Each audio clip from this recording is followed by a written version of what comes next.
के अगर आप टॉपर्स की बात करोगे तो हर बार ये कहते हैं कि मैंने जितनी भी कोचिंग थी उसके बाद में घर पे जाके इतने घंटे मैंने सेल्फ स्टडी ज़रूर की थी. So that's the main thing. आपको ये हर जगह मिलेगी कि आपको सेल्फ स्टडी ज़रूर करनी है, चाहे आपको अंदर से कितने भी रेजिस्टेंस मिल रहा हो कि यार शिट मेरे तो बैकलॉग्स भी हैं, शायद मेरे टीचर अच्छे नहीं हैं. तो वही है. लेकिन वेडनेसडे डे पर क्रिएटिव फैक्टर काफी हुए. आप सोचिए कि टीम में प्रिपरेशन करने के बाद भी एक सिलेक्शन नहीं हुआ तो क्या करेंगे? उसका क्वेश्चन ये है कि उसने 10th में भी बहुत मेहनत की बट उसके जितने एक्सपेक्टेशन थे उतने उसके मार्क्स नहीं आए, 85 ही आए, which she thinks is below what she expected. और अब वो कह रही कि अब मैं नीट में भी मेहनत करूँ और मेरा ना हो तो फिर मैं क्या करूँगी.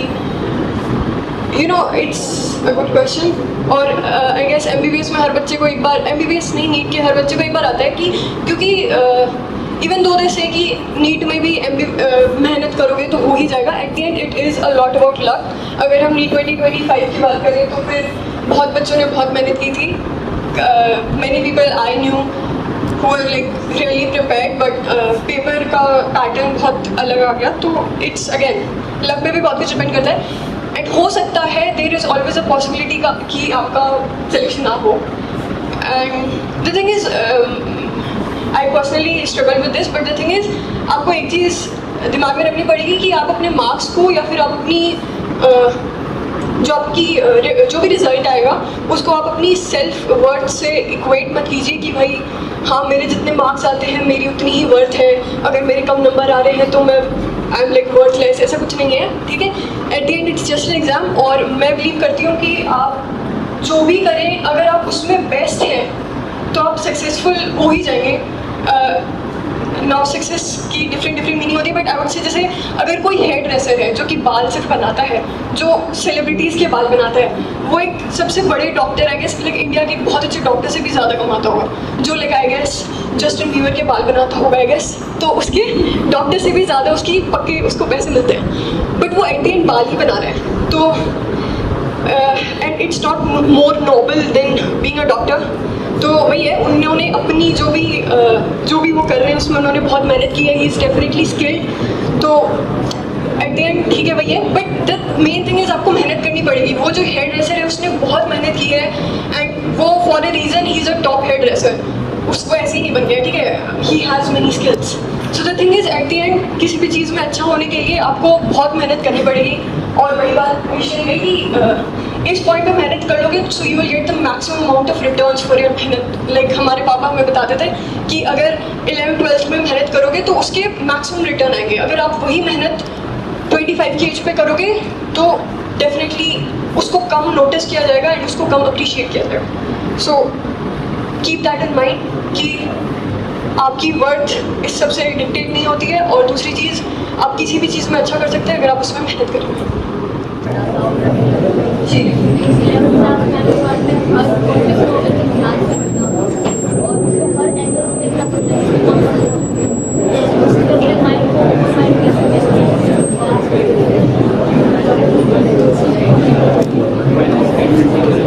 ठीक है. तो शी आस्क्ड मी कि वही बात कि 10th से 11th का जो ट्रांजिशन है वो समझ में नहीं आता बच्चों को कि 10th से 11th में आ गए. अब स्टडी का मेथड बहुत अलग होता है. मेरे को खुद को बहुत झटका सा लगा था क्योंकि मेरे 10th में ऐसे ही नंबर आ जाते थे. लगता है दूसरी बात पढ़ने का तरीका डेफिनेटली अलग होता है, ठीक है. तो कैसे वो ट्रांजिशन स्मूथ हो, पहली बात आप अपनी टीचर्स की गाइडेंस लीजिए. मैक्सिमम बहुत ही ज़्यादा कंफ्यूज रहते हैं बच्चे डेफिनेटली. तो अपने टीचर से बात कीजिए, हर एक डाउट आप क्लियर कीजिए. और नीट के लिए मैक्सिमम इम्पोर्टेंस की बात है रिविजन, जो मैंने 11th में अच्छे से नहीं किया. इसी वजह से बच्चे कहते हैं कि हमारी 11th अच्छी नहीं है क्योंकि उन्हें समझ ही नहीं आया क्या हो रहा है. थोड़े से टॉपिक्स समझ नहीं आए तो उन्होंने छोड़ दिया, उन्होंने घर पे जाके रिवाइज नहीं किया. और फिर धीरे धीरे एक बार जब वो बनने लग जाता है ना बैकलॉग, तो एक अंदर से रेजिस्टेंस आने लग जाता है कि अब तो स्टार्ट करने का मन भी नहीं है, अब तो इतना सब आ गया. सो बहुत सारे हर्डल्स होते हैं. So firstly do reach out to your teachers, ठीक है. उन्हें बहुत कुछ पता है और वो डेफिनेटली समझेंगे, ठीक है.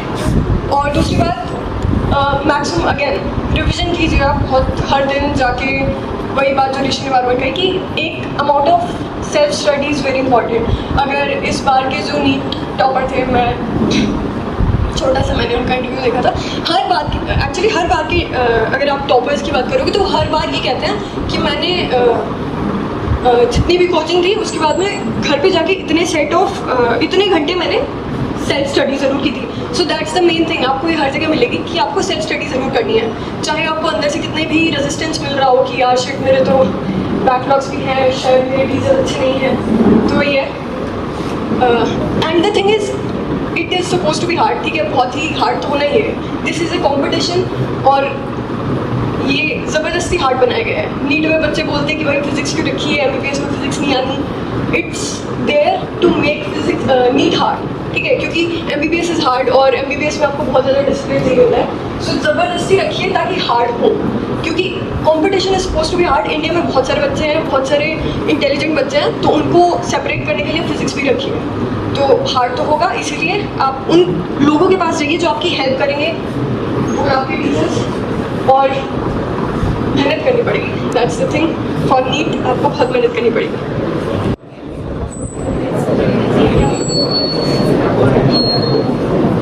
स्ट्रैटेजी पूरा रिवाइज करने की तो मतलब आपकी कैसी है लाइफ में,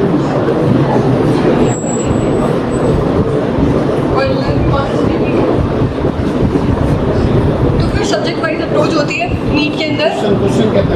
हाँ, उन्होंने ऐसे पूछा कि अभी वो टारगेट में है और वो पूछ रही है कि कैसे रिवीजन करें, कैसे सब्जेक्ट्स को टैकल करें।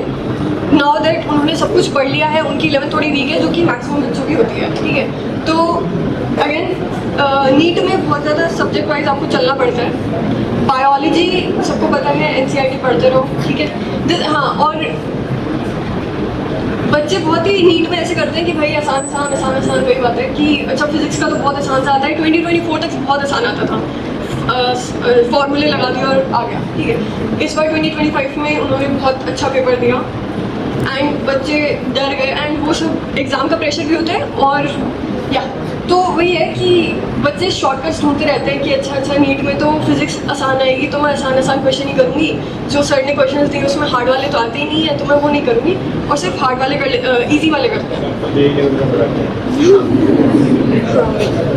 तो ऐसा नहीं है, वही है कि हाँ अभी तो आपको मेहनत करनी पड़ेगी। चलिए, तो बायो में सबको पता होता है कि NCERT पढ़नी होती है, आपको एक लाइन पता होनी चाहिए।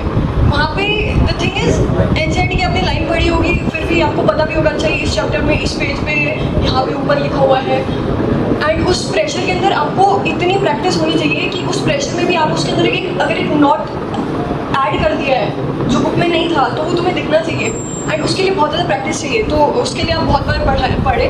मैं बायो में ये करती थी कि जैसे क्योंकि आपको लाइन वाइज आना चाहिए, तो मेरे पास एक अलग से नोटबुक थी जिसके अंदर मैं एक चैप्टर के मेरे पास आई गेस उसमें 20-30 पेजेस का था वो, कि एक चैप्टर के 20-30 पेज में मैंने क्या किया था कि एक लाइन ली, जैसे अगर लिविंग किंगडम, एनिमल किंगडम अगर आई गेस, तो उसकी अगर मैंने फर्स्ट लाइन है तो उसके अंदर मैंने कुछ लाइन लिखी, देन डैश, देन बाकी की लाइन, कि मतलब जो मेन जहाँ से क्वेश्चन बन सकता है वहाँ पे डैश है। तो मतलब हर एक लाइन का मैंने क्वेश्चन बना रखा था और उसके आंसर पीछे पेज पे थे। तो आप खुद से मतलब एक्टिव रिकॉल जिसको बोलते हैं, ठीक है, कि आप उसको पढ़ोगे सेंटेंस को और आप याद करोगे अच्छा यहाँ पे NCERT की लाइन में क्या था, और फिर आप बोलोगे अच्छा यहाँ पे था पोरफायरा, तो आप पीछे मुड़ के देखो अच्छा ठीक है। तो मतलब बेसिकली बहुत ज़्यादा रिविजन और बहुत ज़्यादा पढ़ना है, मतलब बहुत ज़्यादा बार आपको NCERT की लाइन्स बिल्कुल अच्छे से आनी चाहिए। So that's biology. केमिस्ट्री का अगेन हर एक सब्जेक्ट का, जैसे ऑर्गेनिक केमिस्ट्री आपको जो मेन कॉन्सेप्ट्स हैं GOC अच्छे से आनी चाहिए, फिर आपके क्वेश्चंस प्रैक्टिस, थोड़ा सा केमिस्ट्री और फिजिक्स का थोड़ा होता है। Then there is physical chemistry, again उसमें क्वेश्चन प्रैक्टिस करनी है, और इनऑर्गेनिक में अगेन थोड़ा सा बायो जैसी अप्रोच रखनी है कि NCERT की लाइन्स पढ़ो।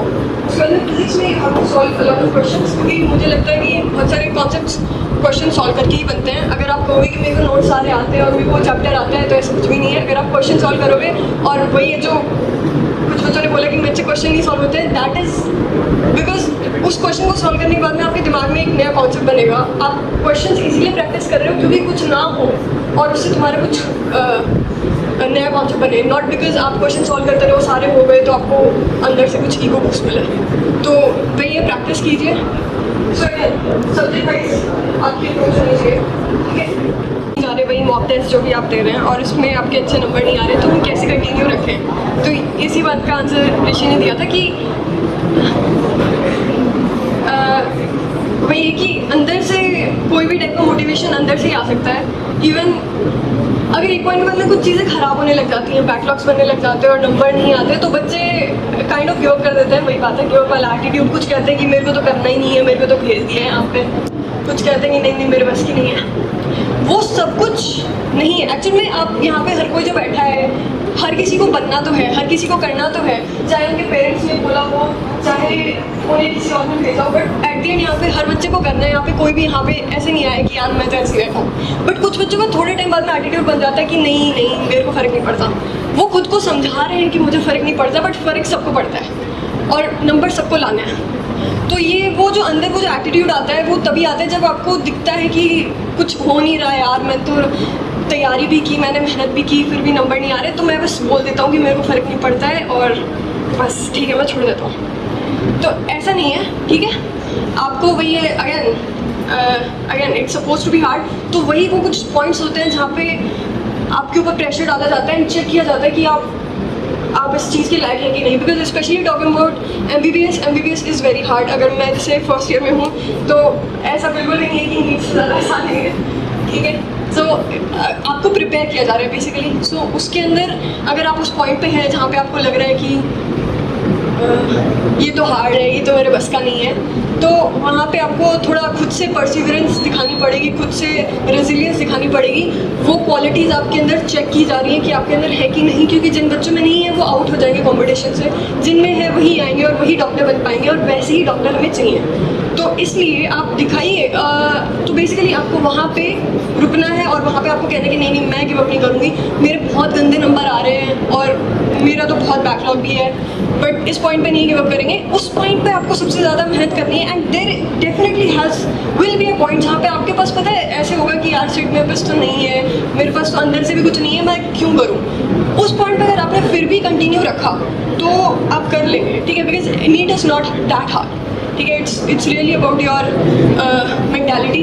तो अगर उन हार्ड पॉइंट्स पे आप फिर भी कंटिन्यू रखते हैं, इवन दो मे भी आपके अंदर से मोटिवेशन नहीं है, अगर आप फिर भी आप कर लेते हैं, तो देन फिर अगर एक बार आपके अच्छा नंबर आ गए, जैसे भाई कहता है कि अगर एक बार आपने बस वो नए टॉपिक के लिए कैसे भी अंदर से निकाल लिया कि भाई बस इसको थोड़ा सा पढ़ लेती हूँ, मेरा मन बिल्कुल भी नहीं है और मेरे अंदर बिल्कुल मोटिवेशन नहीं है, बट फिर भी ठीक है एक बार बस ये कर लेती हूँ, और अगर उसमें आपके नंबर आ गए तो आपके अंदर वो मोमेंटम सेट हो जाएगा और आप कंटिन्यू करोगे अंदर से मोटिवेशन।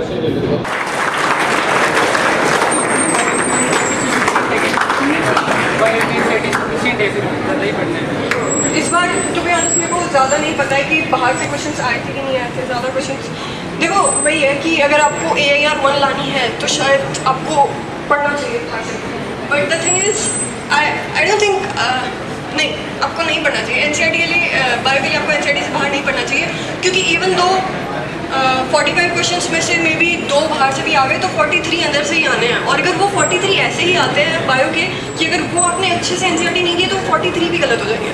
तो आप इंश्योर कीजिए कि वो 43 आपसे हो। अगर 2 छूट भी जाए तो कोई बात नहीं, 43 होने चाहिए। अगर उन 2 के पीछे आप भागोगे तो आपको बहुत सारी अलग अलग बुक्स पढ़नी पड़ेंगी, बहुत बुक्स हैं, तो वो सब बिल्कुल भी नेसेसरी नहीं है। Maximum and for the most part NCERT से ही आते हैं। NCERT से कॉन्सेप्ट बन जाते हैं, इतने तो बन जाते हैं कि आप मैक्सिमम नीट के क्वेश्चन सॉल्व कर दोगे, और वो भी अब तो ऑप्शनल में आते हैं, तो there is really no requirement for anything other than NCERT।